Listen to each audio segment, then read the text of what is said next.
Hey,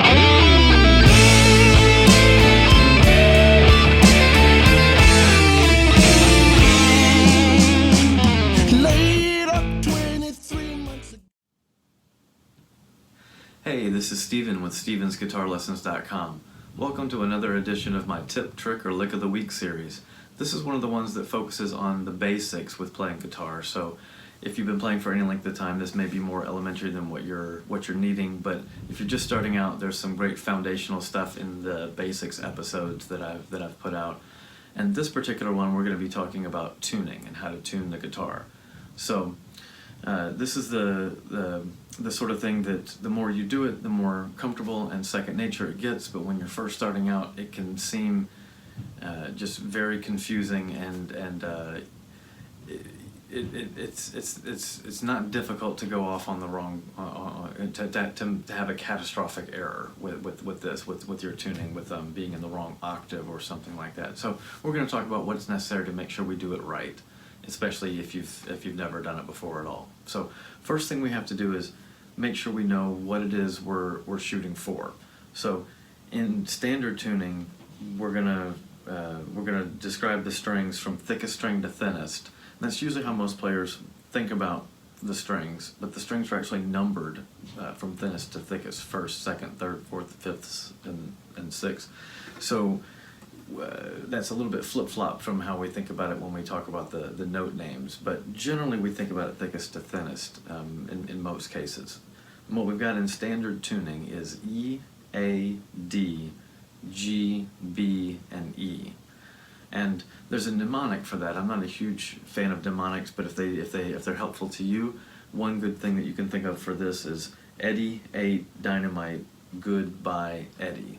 So that can be helpful to remember those notes and those strings in standard tuning. So if you're tuning, in most cases it makes the most sense to use a tuner. Sometimes you don't have access to one, and we'll talk about ways that you can do it without. But if you have one, it makes sense to use it. It's a way to ensure that you get it perfectly accurate, and the more accurate your tuning is, the better your playing can be. The more headroom that you've got, so to speak, with your playing, the easier it is to make the most of your playing. When you're out of tune, you don't know if you're doing something wrong, or if it's out of tune, or even what it's supposed to sound like. So better tuning is a great way to get off on the right foot to start off with. So we want to use a tuner, but we have to know what it's telling us. Most tuners are going to operate in the same way, most compact tuners, and we'll be able to use, whether you're using one like I have here, a clip-on tuner or a pedal tuner.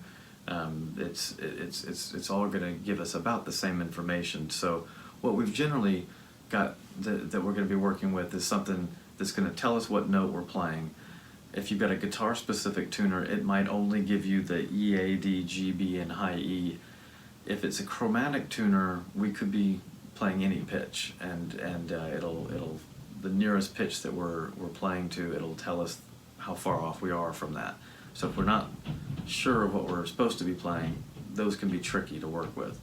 So when I pluck this low E string, it tells me E, and it also tells me that I'm in tune, because it's green in the middle and it's green on both sides. You can see as I start to talk and interfere with it, with the pitch, it's making it jump around a little bit. But when I pluck that A string, it's giving us a little bit of red. It's giving us a little bit just on the front end. The way we want to tune, to make sure that we minimize any possibility of variation from the how the string starts to ring versus how it continues. So we want to try to pick a nice, clean, solid,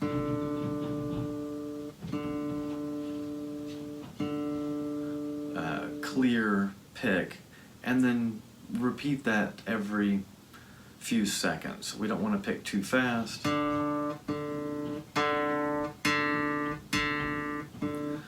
that's not really giving the tuner a whole lot of time to respond. We don't want to play too aggressively.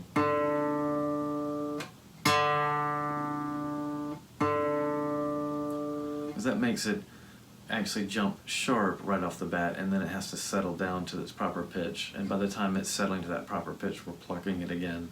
So we have to make sure that we're approaching the active tuning in a way that's going to give the tuner the best information. So if we pluck not too gently, but not too forcefully, and pluck every 2 to 3 seconds or so, that somewhere around in that vicinity.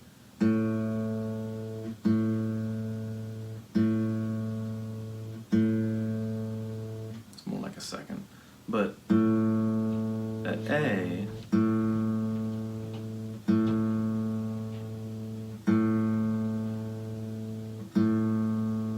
was a little bit out of tune. Now it's much better.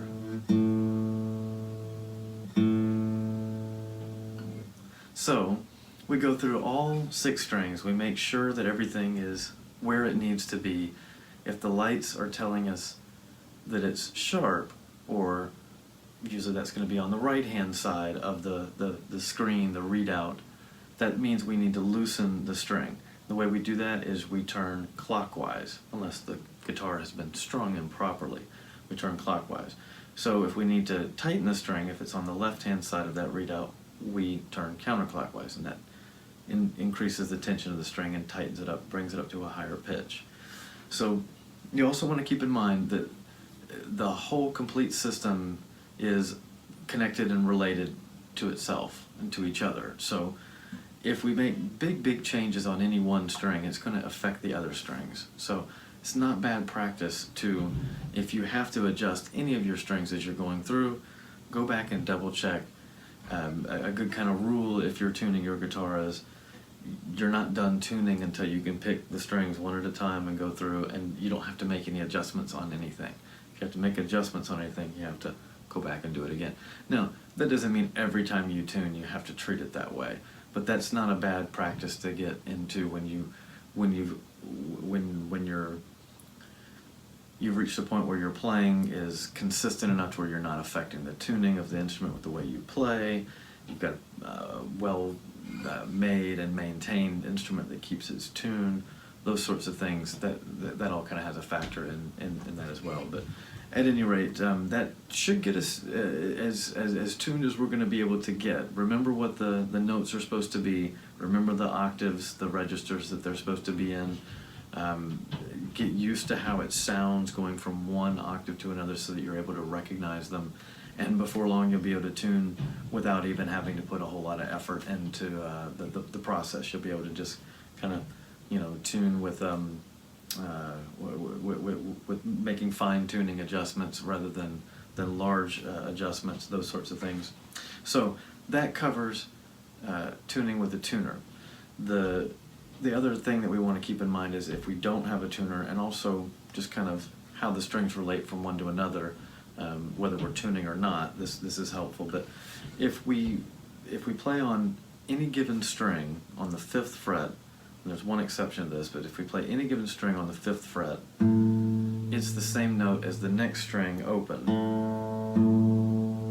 And so I can go from one to the next and play and listen to the sound of the 2 strings and determine, am I hearing the same 2 things there, or that kind of sounds a little bit out because I'm hearing this wow wow wow wow, this kind of pulsing sound there.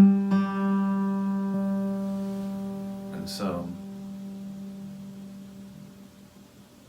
I tighten the 1 string, the open string.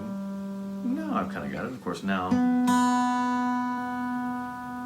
there's a little bit of if I'm going one direction or the other, I have to start at one end and then work my way to the other end. Otherwise, I'm going to be constantly kind of redoing the adjustments that I was making. So we have to make sure we do it very methodically if we tune with this method, and it's very dependent upon your ears and whether you can hear these subtle differences between in tune and almost in tune. So I'm going to give you a couple of examples here real quick. This sounds to me like it's pretty in tune with each other. So if I drop it down, you're hearing that wom wom wom wom. It's kind of hard to miss it when it gets really far off. It's got a very sour sort of sound. So listen carefully as I tighten the high E string up and get it closer and closer to where the pitch on the B string is. I'm still hearing that beating.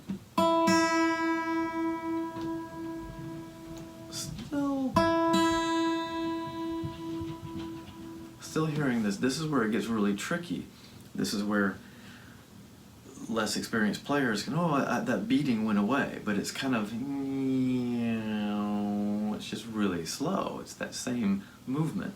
What we're actually hearing there, to get a little technical, is we're hearing the two sound waves that are close but not exactly the same, so they're slightly different size, and they don't match up properly. They kind of bump into each other. When sound waves don't match and they mesh in nicer ways, they sound harmonious to us, like, or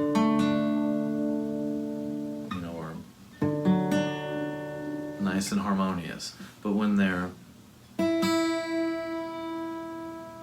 not, when they're really, really close but they're not the same, they sound pretty dissonant usually. So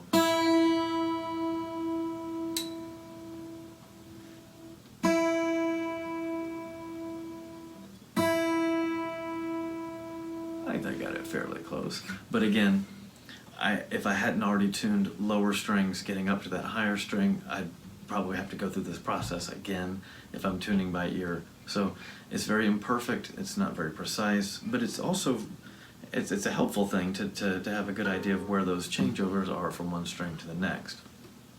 But for critical tuning, you want to use a tuner, and like I said, whether it's a clip-on tuner, a pedal tuner that you plug into, or a rack tuner, or an outboard tuner, most any tuner, a tuner on your phone, an app, most any tuner that you're going to have access to these days is going to be reliable for almost anything, but for anything except almost the most demanding circumstances, in which case if you can get a nice strobe tuner or something like that, but anything else, most any tuner is going to be equivalent for all practical purposes for anything that you're doing in an amateur and in most professional circumstances. So that takes care of tuning from a lot of different points of view, and hopefully that's been helpful, and hopefully you'll check out some of my other videos as well, and let me know if you have any feedback, and I look forward to seeing you next week.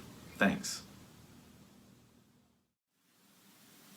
Hey, it's Steven. I hope you enjoyed the video. If you found it helpful, if it was something that was beneficial for you, I hope you'll go and check out my website, stevensguitarlessons.com, and that's stephenguitarlessons.com. You can find out all about my guitar lessons program there, and a lot about me as well. And if you found that it was too simple or too basic, it was covering topics that were too simple or too advanced, definitely check out some of my other videos. I do cover a range of skill levels and topics and concepts, and hopefully there's something there to your liking. If so, or if not, whatever, you can feel free to send me a message. You can contact me through the website, and I hope to hear from you, and I hope to see you again for my tip, trick, or lick of the week. Thanks a lot, and again, this is Steven from stevensguitarlessons.com.